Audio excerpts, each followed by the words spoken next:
Grade 10 को अनाथ के ऑनलाइन क्लासेस में खुश आमदीद कहा जाता है। उम्मीद करती हूँ आप सब खैरियत से होंगे। अपना सबक का आगाज़ करने से पहले एक अच्छी बात आपसे शेयर करूँगी। बेहतरीन इंसान अपने अमल से ही पहचाना जाता है, वरना अच्छी बातें तो दीवारों पर भी लिखी होती हैं।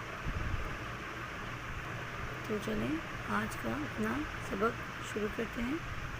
सबसे पहले अपनी बुक ओपन करें, पेज नंबर 70, सबक नंबर 6, सब्र और शुक्र और हमारी इंफरादी और इज्तिमाई ज़िंदगी। सबसे पहले आपको सब्र और शुक्र के मायने मालूम होने चाहिए। सब्र के लग़वी मायने हैं रुकना और बर्दाश्त करना, और इसका मतलब ये है कि हमें बुरे हालात में भी, नाखुशगवार हालात में भी हमें अपने नफ्स पर काबू रखना चाहिए और घबराने के बजाय साबित कदमी इख्तियार करनी चाहिए। यानी हमें कभी भी कोई भी तकलीफ़, परेशानी या कोई भी सदमा हो या उसकी हालत में हमें साबित कदम रहना चाहिए और हिम्मत रखनी चाहिए। अपने रब पर जो है वो भरोसा रखना चाहिए कि वही हमें इस मुश्किल से निजात दिलाएगा। इस तरह शुक्र के मायने हैं किसी के एहसान और अनायत पर इसकी तारीफ़ करना, यानी इसका शुक्रिया अदा करना, इसका एहसान मानना और ज़ुबान से खुलकर इसका इजहार करना।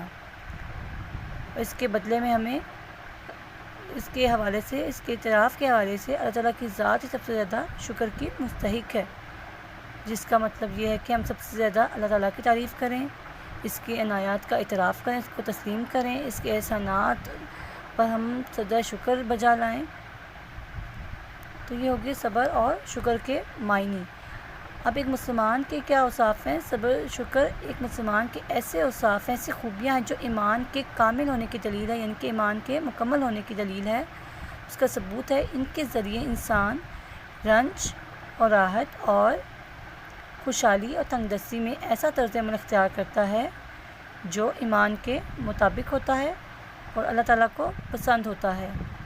दुनिया की ज़िंदगी में इंसान को जो हालात पेश आते हैं वो बाज़ औक़ात इसके लिए खुशगवार और बाज़ औक़ात तकलीफ़देह होते हैं। इन दोनों सूरतों में एक मोमिन को जो मस्बत रवैया अख्तियार करना चाहिए वो सब्र और शुक्र का रवैया है। यही वजह है कि हमारी इंफरादी और इज्तिमाई ज़िंदगी में सब्र और शुक्र को बड़ी अहमियत हासिल है। जी, सब्र और शुक्र कहने कि मुसलमान की ऐसी खूबियाँ हैं जो उसके ईमान के मुकम्मल होने की वाज़िह दलील है, उसका वाज़िह सबूत है।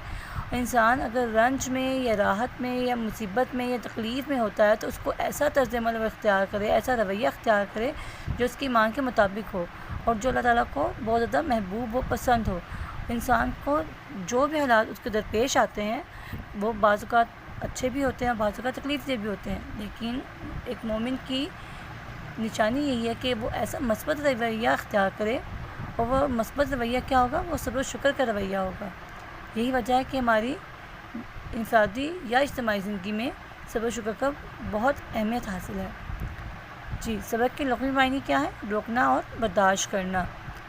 इसका मफ़हूम है कि नाखुशगवार हालात में अपने नफ्स पर काबू रखा जाए और घबराने के बजाय साबित कदमी इख्तियार की जाए, यानी परेशानी, तकलीफ़ और सदमे के हाल में पामर्दी, साबित कदमी और हिम्मत कायम रखते हुए अपने रब पर भरोसा किया जाए। ये आप ऑलरेडी इसको मैं आपको एक्सप्लेन कर चुकी हूँ सब्र के लग़वी मायने।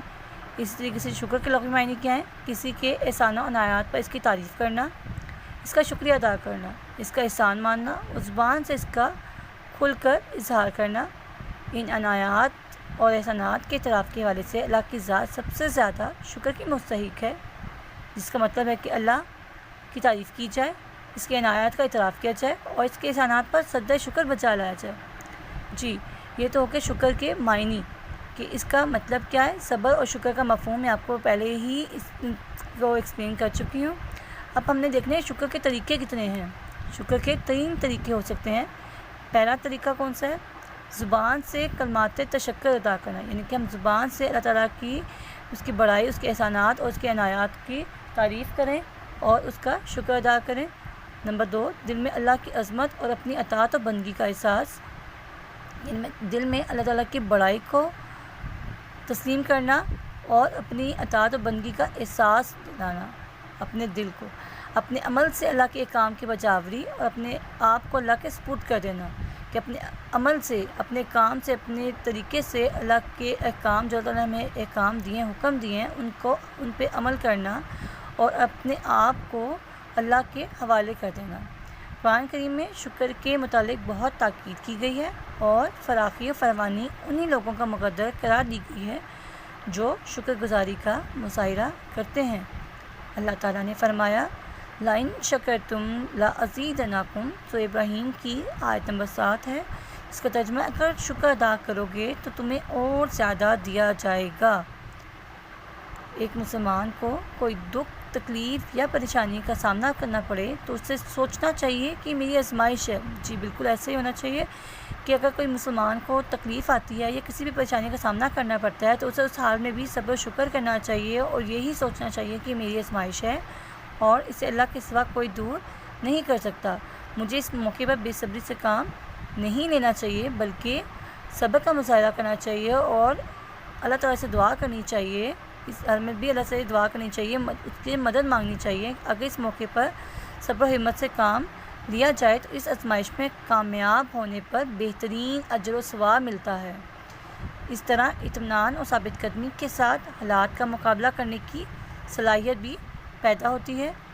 اللہ تعالیٰ ہر قسم کی پریشانی اور گھبراہٹ سے نجات دے گا۔ بالکل ایسا ہی ہے، اگر ہم صبر و شکر کا مظاہرہ کریں گے اور اللہ تعالیٰ سے ہی اپنی پریشانی اور تکلیف میں مدد کی دعا کریں گے تو انشاءاللہ تعالیٰ اللہ تعالیٰ ہمیں ضرور ہمیں کامیابی عطا کرے گا اور اس پریشانی سے نجات دلائے گا۔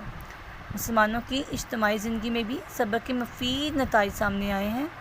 قوموں پر جب بھی کوئی مصیبت، جب برا وقت آ جائے تو اس کا مقابلہ صرف ہمت اور صبر ہی سے کیا جا سکتا ہے۔ اگر ان حالات میں افراتفری، بد نظمی، مایوسی اور بے امنی کا مظاہرہ کیا جائے تو قومیں تباہ ہو جاتی ہیں۔ ایسی قومیں یہ ثابت کرتی ہیں کہ وہ آزمائش میں پورا اترنے کی صلاحیت نہیں رکھتی اور عالمی برادری میں انہیں ایک باعث مقام حاصل کرنے کا کوئی حق نہیں، کیونکہ اللہ تعالیٰ کی تائید و نصرت انہی کو حاصل ہوتی ہے جو صبر کا دامن ہاتھ سے نہیں جانے دیتے۔ جی تو وہ قومیں بھی کامیاب ہوتی ہیں جو مشکل حالات میں بھی صبر کا مظاہرہ کرتی ہیں اور ان حالات کا سامنا کرتی ہیں اور مشکل وقت میں بھی اللہ تعالیٰ کو یاد کرتے ہیں اور اللہ تعالیٰ سے ہی مدد کی دعا مانگتی ہیں۔ اللہ تعالیٰ بھی انہی کو ہی کامیابی عطا کرتا ہے جو صبر کا دامن ہاتھ سے نہیں جانے دیتے۔ جیسے قرآن کریم میں ارشاد ہے